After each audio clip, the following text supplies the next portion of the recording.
Good afternoon. Hope you're having a lovely day on this glorious spring day in Boston. Only 2 days left to the Seder. Today, 110 years ago, was the tragic sinking of the Titanic ship, which killed so many people who were traveling aboard. And as we remember that moment, it makes me think back to the famous story of Isidore and Ida Strauss, who were on the Mayflower boat, who were on the Titanic. I'll get to the Mayflower soon. Who were on the Titanic, and as it started sinking and they were helping people onto the little lifeboats, onto the vessels, they offered Ida, who Isidore, her husband, was the co-founder of Macy's department store. So they were both on the ship traveling, and they offered Ida a place and she refused to go on. They were only allowing women and children to get onto the life vessels first. And she refused, saying that I lived with my husband so many years together.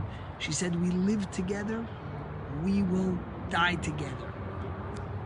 And then later on, they offered both of them a seat, again on one of the life jackets or life vessels that were going off.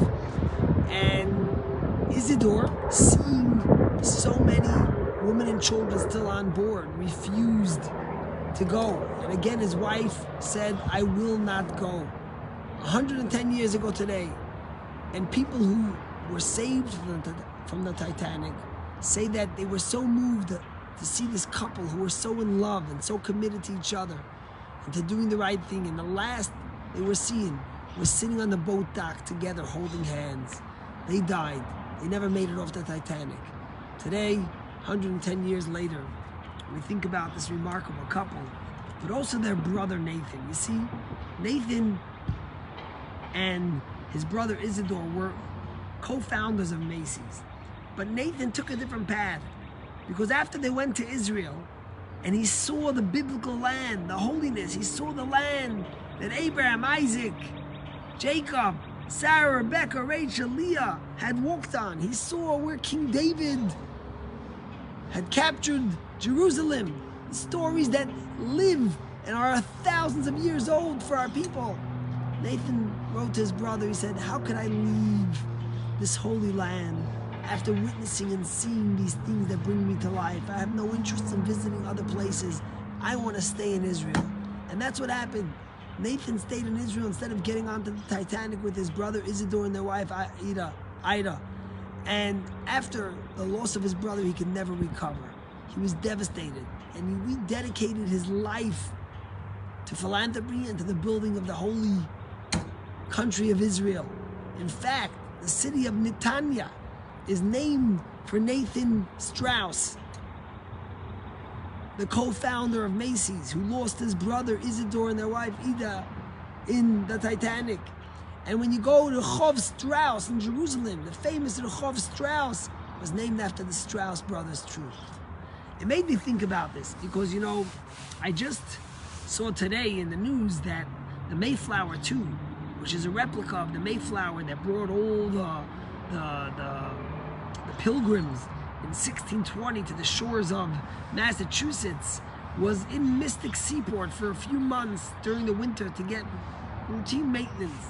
And slowly, today, it's making its way back to Massachusetts, and it will dock in Plymouth, Massachusetts at 5 p.m. And it made me think about the famous story when David Ben-Gurion, the Prime Minister of Israel, the first Prime Minister of Israel, the legendary David Ben-Gurion, when he went to speak in London to try to push for the Jewish state, and he spoke to the commission there, and they asked him, tell me, why do you think Israel should get the land of Israel? This was in the 1930s. And David Ben-Gurion was holding a Tanakh, he was holding a Torah, a Bible. And he asked him, tell me, the Mayflower, right? It's one of the most significant moments in America. It's very symbolic of the first pilgrims coming to America. He says, tell me, do you know what day it left London, it left England? And they say, I have no idea. And he says, tell me, do you know what day it docked in America? in Massachusetts. And also they weren't sure. He asked all the people afterwards, tell me, he says, do you know what they ate on the Mayflower? No one knew. Do you know who the leader was? Who was the captain? Nobody knew. And then he picks up the Bible. He says, 3,300 plus years ago, we left Egypt. We know the day we left it. It was the 15th of Nisan. We know what we ate on it. It was matzah. It was the matzah that we ate. We know who the captain, who the leader was. It was Moses. And we know the day we came to the promised land. He says that's why the land of Israel is so critical to us. Every year, millions of Jews will sit down by the Seder, the most celebrated holiday, and they'll talk about Moses liberating us from Egypt. The day we left, the food we ate, and we'll do it again. We'll eat the matzah, we'll celebrate, we'll drink the 4 cups of wine. May Hashem give us that as we think about Nathan and Isidore Strauss and what they did for philanthropy and for Israel, we think about all those who love the Holy Land of Israel. May this year be a year of redemption for all of us. Celebrate the Seder. Think about the gift that God has given us. Impart it to your children, to all those around the Seder. Cherish it, embrace it, because it's ours. God bless you. Have a good day.